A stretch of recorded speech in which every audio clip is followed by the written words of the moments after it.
നമ്മുടെ മലപ്പുറം ജില്ലയിൽ അരീക്കോട് ടൗണിനടുത്തുള്ള മൈത്ര എന്ന പാലത്തിന്മേലാണ് ഞാൻ ഇവിടെ നിൽക്കുന്നത്. ഈ പാലം നിർമ്മിക്കുന്ന സമയത്ത് ഇവിടെയുള്ള നാട്ടുകാർ ഹൈറ്റ് കുറയ്ക്കണമെന്ന് പറഞ്ഞു എഞ്ചിനീയർമാരോട്. അതുകൊണ്ട് തന്നെ ഹൈറ്റ് കുറച്ച കാരണത്താൽ ഇവിടെയുള്ള മഴക്കാലത്ത് കഴിഞ്ഞ 2-3 വർഷങ്ങളിലുള്ള മഴക്കാലത്ത് ഈ പാലത്തിൻ്റെ മുകളിലൂടെ വെള്ളം കയറുകയുണ്ടായി. അതുകൊണ്ട് ഇനിയുള്ള പാലങ്ങൾ വളരെ ഹൈറ്റിൽ നിർമ്മിക്കണം. നാട്ടുകാരുടെ പ്രസ്താവനകൾ നിങ്ങൾ അവഗണിക്കണം. കാരണം ഈ ചാലിയാർ പുഴയ്ക്ക് കുറുകെ ഏതൊരു പുഴയുടെയും മുകളിലൂടെ എത്രത്തോളം ഹൈറ്റ് കൂട്ടുന്നു അത്രത്തോളം പാലത്തിന് വെള്ളം കയറാതെ സംരക്ഷിക്കാം. അതുകൊണ്ട് ഈ പാലം വീണ്ടും ഒരു 3 മീറ്ററെങ്കിലും ഹൈറ്റ് വേണ്ടിയിരുന്നു. അതുകൊണ്ട് ഈ നാട്ടിലുള്ള നാട്ടുകാരുടെ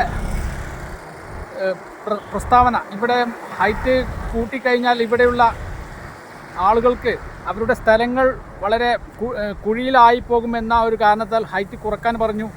അങ്ങനെ ഈ കുറച്ച കാരണത്താൽ ഇവിടെ മഴക്കാലത്ത് വലിയ മഴകൾ പെയ്തു കഴിഞ്ഞാൽ പാലത്തിൻ്റെ മുകളിലൂടെ വെള്ളം ഒഴുകുകയാണ്. അത് ഈ പാലത്തിന് വളരെയധികം ഭീഷണിയാണ്. അതുകൊണ്ട് ഇതിൻ്റെ ഒരു ഇപ്പോൾ ഈ കർക്കിടകം 3-ാം തീയതിയാണെന്ന് ഇതിൻ്റെ ഒരു വെള്ളത്തിൻ്റെ ഫോഴ്സ് നമുക്ക് നോക്കാം.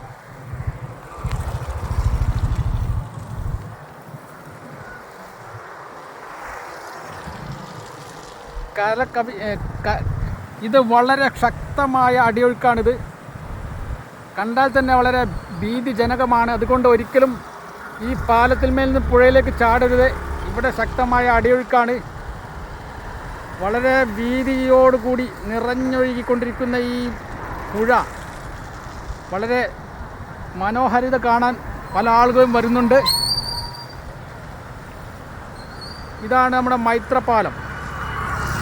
ഈ പാലം ഉണ്ടാക്കിയത് തന്നെ വളരെ ഹൈറ്റ് കുറവായ കാരണത്താൽ വളരെയധികം ബുദ്ധിമുട്ടാണ്. മഴക്കാലത്ത് വെള്ളം ഈ പാലത്തിൻ്റെ മുകളിൽ ഒരു 2-3 മീറ്ററെങ്കിലും വെള്ളം കഴിഞ്ഞ പ്രളയത്ത് ഉണ്ടായിരുന്നു.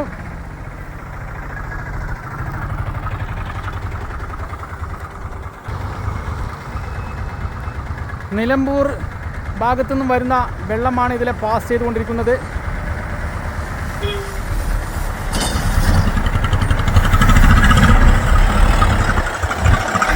ഹൈറ്റില്ലാത്ത കാരണത്താൽ നമ്മുടെ മൂട്ടനാട് നടപ്പാലം ഒലിച്ചു പോകുന്നൊരവസ്ഥ ഉണ്ടായിരുന്നു.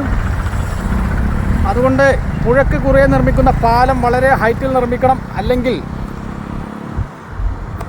മഴക്കാലത്ത് അത് വെള്ളം അതിൻ്റെ മുകളിലൂടെ വന്ന് അത് ഒലിച്ചു പോകുന്നതാണ്.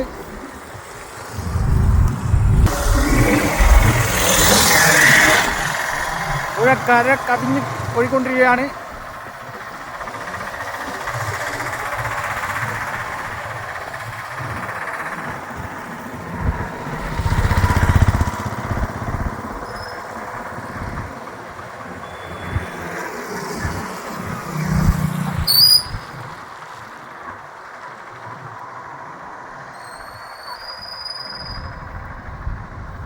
ഇതാണ് ഇതിൻ്റെ മനോഹരമായ കാഴ്ച.